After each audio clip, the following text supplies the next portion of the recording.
Hi, Cicloistas! Still here in Bacoor, Cavite for the second Cicloistas Biker Shootout. I'm here with Haring Bandito, owner of Honda XR125. Hi, sir. I'm Mas from Motorcycle News Magazine. Sir, how much po yung Honda XR in the market? Sa ngayon, it's 88,000. Okay po. So, sir, worth it po ba yung 88,000 for Honda XR? Definitely. Ano po ba yung looks and features na nagustuhan nyo sa Honda XR125? Para sa akin na off-road enthusiast, the looks of an enduro, yun ang naka-attract sa akin. Pati color, sir. Kasi pansin ko, favorite color niya ata ang red. Yes, the factory color of Honda is red, my favorite. Motorsiklo din, sir, red. Okay. So, sir, ano naman po yung speed and acceleration niya? The acceleration is good.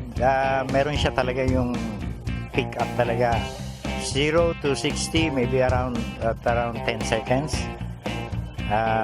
Ang speed niya is, hindi ko pa nasusubukan yung maximum niya kasi nasa braking period niya. Pero, ang sabi, makaka 120. Satisfied naman kayo dun, sir? Oh yes. How about naman po yung engine niya, sir? The engine, the displacement is 125, meaning fuel efficiency, matipid siya. Yung ride and handling niya, sir?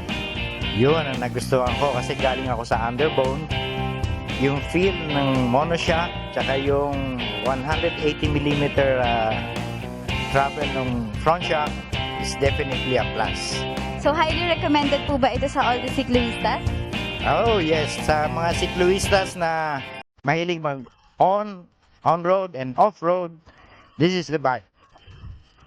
May message po ba kayo to all the ciclistas out there? Just ride safe.